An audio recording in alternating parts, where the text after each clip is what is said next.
Hi everyone, today we are going to look at how we can make a particle life simulation. I tried my best to make it like the ones I have seen on many YouTube channels, but for some reason mine is not appearing as good as theirs. Now, if you don't know what particle life is, it's kind of like a little artificial world where simple particles move around, follow some rules, and together they create something that almost feels alive. And to me, that's really cool because it shows how even simple systems with just few rules can lead to a complex and beautiful behavior. Like maybe nature itself is built on very simple instruction that over time becomes incredible, rich, and complex. You can almost see patterns that reminds you of flocks of birds, schools of fish, or even tiny ecosystem in a pond, all emerging from very simple rules. The concept is simple, but it needs a lot of fine tuning. Even small changes in the code, like how fast a particle moves or how it interacts with other, can completely change the way the ecosystem behaves. So don't worry if your first try doesn't look amazing. Mine didn't either. That's part of the fun, honestly, because you get to experiment and see what kind of little worlds you can create.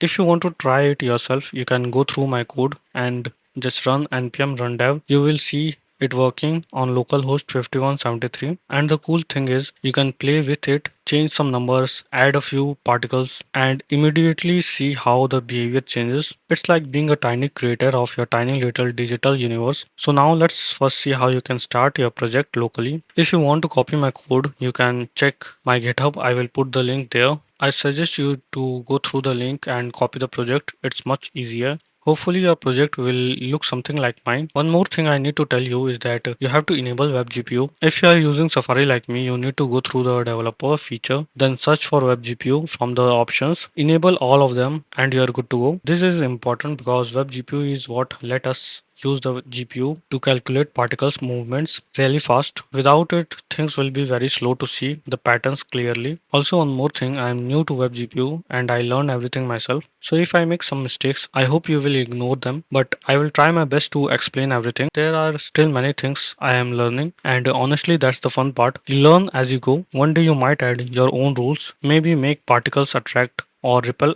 differently, or even add colors that react to movement. The possibilities are endless. So let's dive in together and see what we can build. And even if your simulation looks simple at first, remember even the smallest thing can create beautiful unexpected patterns. That's what make particle life so fascinating. So now let's start and let's go through the code. Here you are going to see the index.html file. This is the main file where the simulation is going to appear, and here you can see we are importing a main.ts file. We are also giving it some css. It's quite simple. We are just removing the margin and padding and making sure the canvas is centered. Now let's go through the main.ts file. Right now there is nothing here, so first we have to import the canvas and set the height and width. Now we have to create a particle life class. So let's make a particle life.ts file, and inside this we will create a class like this.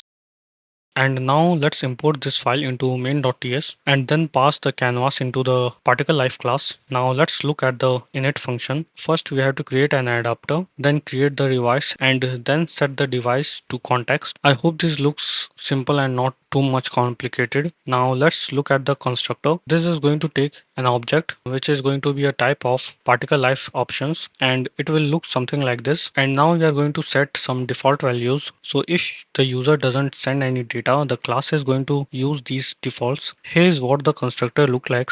Right now these values doesn't make sense, but you are going to see how later. For now let me explain to you what these matrix is. So like each row represent a species and the columns represent how that species interact with others. So for example, if you look at the first row, that means red particles and how they interact with red, green, blue. The numbers are like forces. Positive means attraction, negative means repulsion, and the higher the number, the stronger the effect. Now this species color is where we decide the actual color of each species. So here 1 to 3 are the raw index of the interaction matrix. That's how we link a raw of behaviors to a color. So basically the matrix says how they interact and the colors say what they look like. Now let's create some variable which we are going to use later. First is species id, which is going to hold the IDs of species. Like we are going to distribute the particle into groups and we need to save their IDs. So in species IDs, each index represent a particle index, and the value at that index represent its species IDs. For example, the first index is the first particle, and if it has a value of 0, that means it belongs to the first species. And you might have this question like why we are using uint array and float 32 array, right? The reason is when we are working with WebGPU or WebGL or anything GPU related, we need the data in a format that GPU understand. Normal JavaScript arrays are flexible, but they are high level. They don't store number in a strict way. They can hold anything, and that makes them slower and not memory efficient. Typed arrays like uint8 array and float 32 array are binary arrays that store numbers in exactly the format that GPU accepts. Also here we are storing some random velocity of each particles, and because each particle has velocity in x and y direction, we need to make the array double the size of the particle count. So each pair of values, two consecutive numbers, is going to give us x and y velocity of the particle. Now let's see how we can actually show the particles. So for that, let's go through the init function again. Here we have to create a couple of variables like particle data, which is going to contain the center, the color and the corner offset of each particle. Now as you can see, we are making this array 28 times bigger than the particle count. Why 28? Because each particle has 4 corners, so that's 4 vertices, and each vertex needs 7 values like center x, center y, RGB and local x, local y. So 4 times 7 is 28 values per particles. And the reason we need 4 vertex per particle is because the vertex shader runs on every vertex. So if we want a square for each particle, we need 4 vertex. I know there are more memory efficient way to do this, but let's keep it simple for now. We can always optimize later. This corner offset array is what we are going to use to generate those 4 corners for every particle. It's basically just a square defined in local space from -1 to 1. Next you can see we are creating counts. This part is just distributing the particles into their species groups based on the distribution array, and then saving their IDs into species IDs so each particle knows which species it belongs to. Finally, we actually fill up the particle data array. For every particle, we generated a random center position. We grab its species color from the species color variable, and then for each of the 4 corners, we write 7 values: position, color and corner offset. And at the end, we created the particle buffer on the GPU, copy our particle data into it and unmap it so the GPU can use it later. That's it for now. We have all the particle data sitting on the GPU buffer ready for the shader to render them. Now let's make the vertex shader. This part is also new for me, so let's explore it together. The vertex shader is simple. It runs on every vertex of your particle. Remember, each particle is drawn as a square, two triangle made of 4 vertex. Later in fragment shader, we will turn this square into circle. So one particle is going to have 4 vertices, and since the vertex shader runs per vertex, it means this function will execute 4 times for every particle. That's why we pass in the corner offset.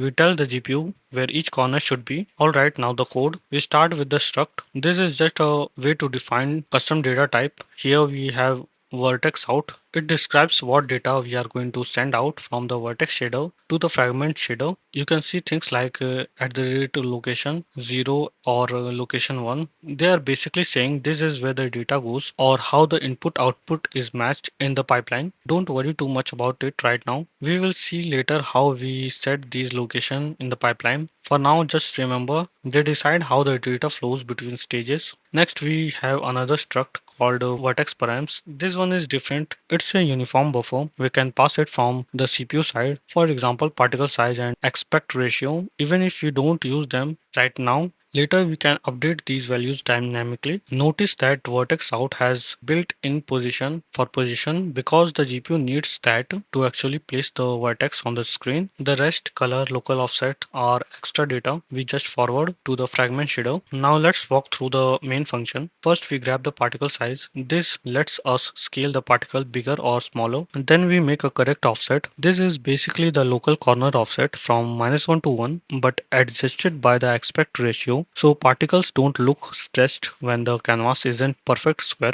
Next, we multiply the offset by particle size. Why? Because without scaling, the offsets are huge. It's going to be from -1 to 1 and particle would cover the entire screen. By scaling down, we control how big each particle looks. Finally, we add the offset of the particle center to get the real vertex position, and that's it. The output struct vertex goes to the fragment shader where we will handle the final loop like turning it into a circle. And for now, particle size 0.005 and aspect ratio 0.85 is working fine. Later we are going to pass it using vertex params. Okay, so now we have to set some more stuff like fragment shader and pipeline and the draw function, and finally we are going to see some particle appearing hopefully. Okay, so let's look at the fragment shader code. The vertex shader's job is to figure out the position of each corner of our square and tell the GPU where the triangles are. After that, the GPU knows the exact area that needs to be drawn. For every single pixel inside those triangles, the GPU calls the fragment shader. Think of the fragment shader as painter. It decides the final color and transparency of each pixel. If you only send the particle color and nothing else, the fragment shader would simply fill the entire square with a solid color. On the screen, it would just look like a square. To make it a circle, we give the fragment shader one extra piece of information called local offset. In the vertex shader, we set local offset to numbers like -1, -1 or 1, 1 for four corners of the square. The GPU then smoothly blends those numbers for every pixel inside the square. So a pixel exactly in the center of the particle will receive a local offset of 0, 0. A pixel halfway to the right edge might see something like 0.5, 0. A pixel right at the top right corner will get 1, 1. Every point inside the quad gets its own pair of numbers that tells us how far it is in local space from the center. Now the fragment shader uses those numbers to work out distance. Like as you can see, this gives the distance from the center of the squad. Next, we calculate the alpha like this. So let me explain you how smooth steps behave. If the distance is less than 0.7, smooth step is going to return 0.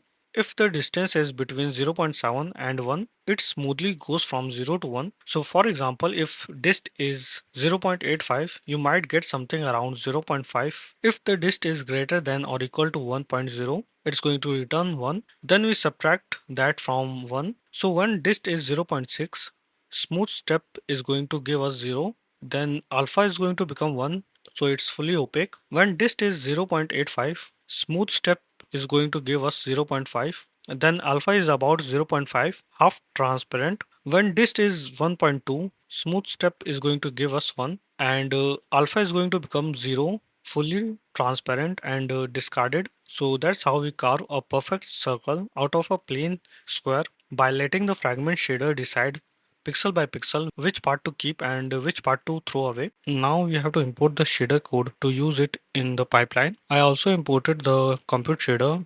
Right now it's empty, but later we are going to use it. Now let's go again to the init function, and here we need to create shader modules. So what is a shader module? This step is going to parse your shader code and validate your code, and then it's going to turn it into a GPU usable object. You don't use shader module directly, you pass them into the render pipeline. Like here you can see we are creating a render pipeline and passing the modules inside. In this pipeline there are a couple of important things to focus on. First is entry point. This should match exactly with the function name in your shader, like vertex main in the vertex shader and fragment main in the fragment shader. Vertex buffer layout, like here you can see array stride 7 into 4, it means 28 bytes per vertex. Then in attributes we describe how those 7 floats are split. First 2 floats are going to be position, second 3 floats are going to be color, and third 2 floats are going to be local offset. This tells WebGPU how to read your big float 32 array and map it to the shaders location 0, 1, etc. Now let's talk about the fragment shader part of the pipeline. Here again we have an entry point of fragment main, then we have targets which is an array, and usually just one item which tells WebGPU where we are drawing. Inside the target object we have format is just the texture format of the canvas. We get it from the navigator web.gpu, and then we have blend. This is going to tell WebGPU how to blend the color when particles overlap. Source factor and dist factor is going to define how new pixel and existing pixel is going to combine with source alpha, and there's 1 minus source alpha. This gives us normal transparency blending. That's why particle can overlap and look semi-transparent instead of just covering each other. The reason we have to set this fragment shader like this, because if we are not going to set it, then when the particles are going to be very small, it's going to look rigid and not smooth. So we have to set all of this first. Now at last, what this line does, this is going to tell WebGPU how to interpret the list of vertex you are giving it. Triangle list means take every 3 vertex and make it a triangle. Since our quad is made of 2 triangle, we need 6 vertex totally, or 4 vertex if you are using index buffer. Basically, WebGPU doesn't know if your vertex should be line, points or triangle unless you tell it. And here we say use triangles. That's why triangle list is the most common choice. Almost everything in graphics gets broken down into triangles. Example, like if you give it vertex like A B C D E F, then with triangle list it's going to make triangle like ABC and DEF. For a particle, that's exactly what we want, 2 triangle forming 1 square. Now we have to make the index buffer. This tells WebGPU how to connect the vertices together to form triangles. Then those triangles form a square. So here's the idea. Each particle has 4 vertices, the corner of the square. To draw a square, we need 2 triangles. Each triangle takes 3 indices. So that's 6 triangles per particle. That's why all indices array is 6 multiplied by particle count. Then for each particle, we set up the indices like this. So first triangle is going to 0, comma 1, comma 2, and second triangle 0, comma 2, comma 3. So the GPU knows connect vertex 0, 1, 2 to make the first triangle, then connect 0, 2, 3 for second. Together those triangles make the first quad. So I hope you get the idea how these all indices work. So the first 6 index is going to tell us about the first particle and its 4 vertex and how they connect each other, and then next 6 index is going to tell us about the second particle and how the second particle's vertices connect each other, and on and on. Okay, now we just have to start drawing everything we prepared. So in the start function, we are going to connect all the pieces we created so far, pipeline, buffer, etc., and actually put particles on the screen. So here's how it works. First, we check if init function was called, because without the device, nothing will work. Then we call a loop using request animation frame so that it keeps drawing every frame like 60 times per second. Inside the loop, we are going to create command encoder. Think of this like a recording device where we tell the GPU what steps to do. Then we are going to get the texture view from the canvas. This is basically the screen we are going to draw into. Then we are going to begin the render pass where we are saying like clear the screen to black, like here clear value. Then inside the render pass, we tell the GPU which shader and pipeline to use. After that, we are going to pass all the particle vertex data like center, color, offset, etc. After that, we are going to pass the index buffer we made. So WebGPU knows how to connect vertex into triangles. At last, we are going to finally tell WebGPU to draw. Here you are going to see particle count into 6. This is because every particle has 6 indices, 2 triangles and 3 vertex each. And finally, we end the render pass, submit the command to the GPU and call request animation frame again. So the loop keeps going. Okay, now if you run npm run dev, you're going to see all the particles appearing, but right now they are static and not moving at all. And also you're going to see it's not circle but a bit stretched. That's because in our vertex shader we hard coded the aspect ratio where we put 0.85. So this number 0.85 is just a constant. It only works for a certain canvas size, but we want it to be dynamic, so it updates automatically depending on the canvas height or width. For that, we need to pass this value as a uniform buffer. So let's implement that. In the shader, we already have this struct. Now let's go back to the init function and create the buffer. So here you can see we have created a float 32 array with our particle size and aspect ratio. Then we are creating a buffer on the GPU that can be used as a uniform. And after that, we are copying the data into the GPU buffer like q.write buffer. And at last, we are going to bind it to the pipeline. Now we have to actually attach this buffer to our pipeline so the vertex shader can use it. Finally, in our render loop start function, we need to bind it before drawing. And now you are going to see all the particles are appearing as circles. Okay, so now we just have to make the compute shader and some variables and make the UI a bit prettier. I already worked on the UI. It's simple, so please go through the code yourself. And one more thing, I made a file called control.ts. Here we created some functions to control the entire particle life. So first I have to make my class public and all the variables public as well. And we are going to look this control.ts file later. Okay, now we want to add velocity and movement to our particles. For that, we need a compute shader. This shader is different from vertex and fragment shader because it doesn't draw things directly. Instead, it updates data on the GPU like position and velocity in every frame. Okay, so before we jump into the compute shader code, let's understand the idea first. Right now, our particles are just static dots on the screen. They don't move and they don't interact with each other. So what we want is to give them lifelike behavior. They should move around with some velocity and they should interact with each other based on the distance and based on the species rules.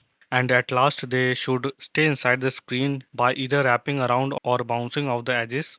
So the compute shader will handle all of that on the GPU in parallel. So let's go through the code step by step. So the first step is how we are going to run the compute shader. So here you are going to see some keyword like @compute. This is going to tell WebGPU that this is a compute shader. And the next line is @work group size 64. This means that 64 particles will be processed in parallel inside the work group. Each thread handles one particle. So if you have 1000 particle, we launch enough group for 64 thread to cover them all. Next we get the particle index using id.x. So here I is going to be something like 0, 1, 2, 3, etc. for each particle. Step 2, the safety check. This line is just here to make sure we don't go past the number of particles. Imagine we have only 1000 particles, but the GPU spawn a few extra threads. This avoids crashing by skipping them. Step 3, load data for this particle. Here we are getting the velocity of the particle and the particle's current position, and we are getting like which species this particle belongs to. This is special because we want to get the interaction rules, and here you are going to see is I into 28 because each particle is stored as 28 floats or 4 vertex and 7 floats each. So to find particle I and its data, we jump from I multiply by 28 steps into the big array. Right now we are just writing the code, but we still need to pass all of these values like velocity, force, species ID and so on from JavaScript to the shader. We will look at that next. Step 4, loop over all particles. Here particle I compare itself to every other particle j. So this is going to take O of n square time. It's expensive but fine for smaller particle counts. Inside this loop, we get the position of particle B and we then calculate the vector between them. Here delta is going to be something like x comma y. So this is a vector pointing from one particle to another. Then we are going to get the distance by getting the dot product and square root. If this is a bit complicated, then please go through some vector videos for more detailed understanding of these maths. These formulas are very simple. Step 5, apply interaction rules. So here if particles are outside the interaction radius, then skip them, and if they are on the exact same spot, also skip them. And then we are getting the species based attraction or repulsion. So here you are going to see interaction matrix defines how different species affect each other. So if strength is greater than 0, then attraction, and if strength is less than 0, then repulsion. And the effect gets weaker as distance goes to radius. So like if two particles are away from each other, the interaction force is going to be minimum, but as they are going to come closer, the interaction is going to get more and more. Next, we are applying a short range repulsion. It's for personal space. So this is going to keep particles from overlapping too much. Next, we have limit velocity. This is going to ensure particles don't move too fast. And next, we update the position and moves the particle by its velocity. And then we wrap it around the screen edges. So this means when a particle exits the left side, it comes back from the right side. You could switch to bouncing wall instead. Code is there but commented out. Now we have to write back to the array. Here we are updating all the four vertex of the square to the new particle position. So visually the whole square is going to move together. Step 9, apply friction and save velocity. Here we are applying friction slowly and reduce velocity. So particles eventually stop if they are not affected by any other particle. This part is done. Now we just need to create the variables and add them to the buffer. Here we have created the velocity buffer and simply add the velocity data to it. We also created the compute module. Next, we created a params array inside the constructor. This array will store all the variables like friction, minimum distance, etc., which affect the ecosystem. Then we make a function to create a uniform buffer with the given array, and here we are passing the params array to the function. I hope you remember this part where we created the species ID and distributed them according to the distribution array. Now we just want to pass this to the compute shader. So we have to make a buffer for this as well. So here we are creating the buffer for these species ID. At last, we need to make the interaction matrix buffer. The reason we send it separately is so we can use any kind of matrix 4 by 4 or 3 by 3, etc. To get the force between two species, we take the first species index from species ID, multiply it by the number of species, and then add the second species index. This is because we convert the 2D matrix to the 1D array. Now let's make the buffer for this. At last, we just need to create the compute pipeline. I guess this should come before the vertex and fragment shader pipeline. Then we simply add all the buffer we created, respecting the bindings, like binding 1 in JS should match binding 1 in compute shader. Finally, we just need to run the compute pass at the start of the frame before we draw because it handles all the particle calculation. I guess this part is done now. We should see some movement after running this code. Now the only thing left is how we are going to control the simulation from outside.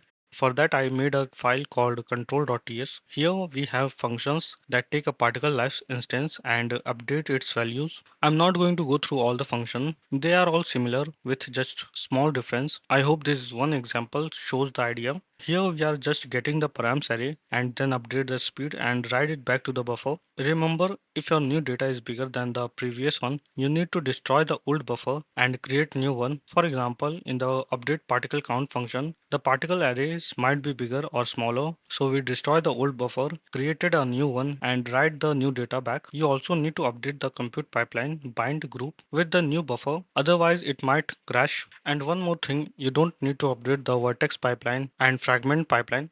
Okay, so I hope you understand all of this. Connecting the front end with control.ts is simple and the UI part is also straightforward. Once you are done, just run npm rundev and it's ready to go. You have just built your own interactive particle world complete with live controls and fully GPU powered simulation. Feel free to tweak the parameters, play with the interaction matrix or hook it up with your own UI to see how the ecosystem reacts. If you found this walkthrough helpful, don't forget to like the video and subscribe for more deep dive coding project. Happy experimenting and I can't wait to see what worlds you create next.